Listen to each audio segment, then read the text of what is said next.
Nandito po ako ngayon sa kanto ng Libertad, Harrison Avenue or Harrison Street sa may Pasay. Ngayon, mayroon akong nagpataka yun, yung babae na yun.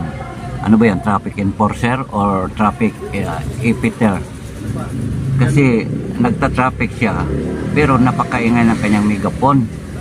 Di ba dapat ang magta-traffic, andyan sa gitna, mag-kaway-kaway dyan.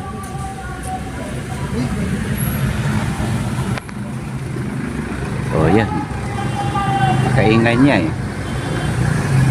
Ngayon, dito ako pinapaparada sa tabing kalsada. Ito ayan Ito gutter to banda rito. Ayan, gutter yan.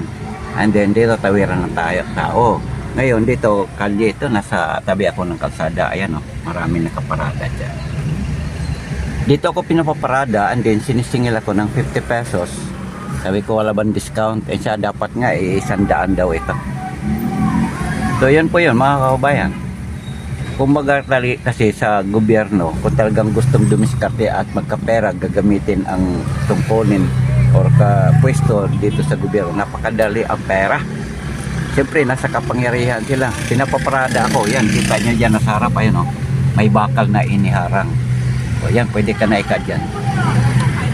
Ang tanong, ito ba ay galing sa pamamalakad ng gobyerno ng Pasay or diskarte lang ng mga enforcer na ito?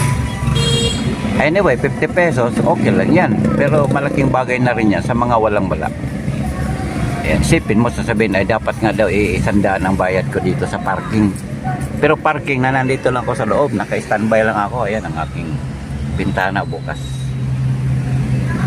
Nagtatanong lang ako ito ba ay ayon sa pamamalakad ng City Hall ng Pasay or ayon sa mga diskarte ng mga enforcer dito? Yan lang, natatanong ako.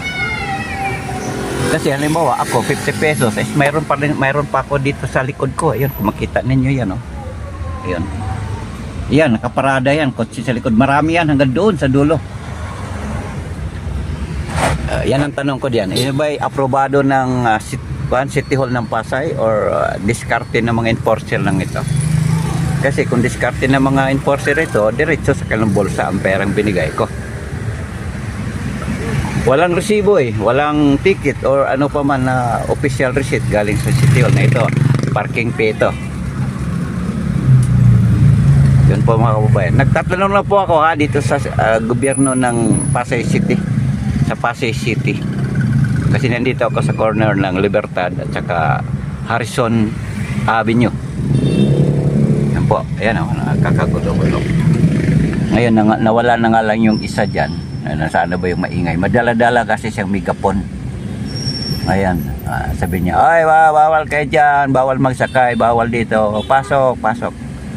Anong klase? Enforcer ba yun? Or ano ba? Traffic enforcer? Or paano nga ba? Di ko maintindihan. Anyway, nagtatanong lang ako pero itong aking kinalalagyan ngayon, may bayad ito 50 pesos. Ayan po.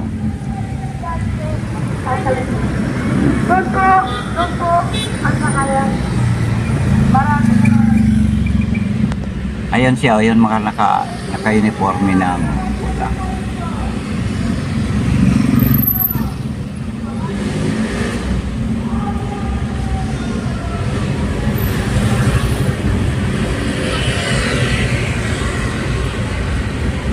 Yan ang mga nakasuot ng pula yun sa kanto. May daladalang megapon.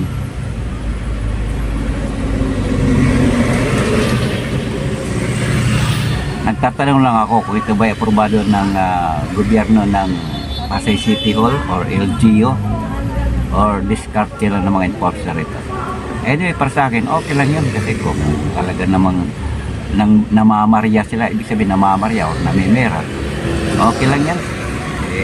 Laman loob na rin yan Pero kung ito ay hindi naman pumapasok sa gobyerno ng or sa LGU ng Pasay, wala, ito ay isa tong uri ng corruption. Yun na po mga kabayan, isang maiksi lang po nating obserbasyon at pag-reaction sa mga pangyaring ito. Yes, ngayon is March 18, 2026. Andito kasi kami dahil dapat nandun ako sa City Hall dahil mula dito almost 300 meters mula rito ay City Hall na po ng Pasay. Nagpo-process po kami ng birth certificate. Ayan, proseso ng papel. So yan po mga kabayan. Anyway, sabi nga nila, discarding Pinoy, so whatever. Pero alam mo, pagdating sa corruption, masamang pakinggan. Alright, hanggang dito lang po mga kapatid, mga kabayan. Hanggang sa muli, sa susunod naman natin gagawin kung mayroon tayong makikita na isang mga bagay, pwede tayong gumawa ng ating mga sariling opinion at mga reaksyon. Magandang araw at babay lang po muna.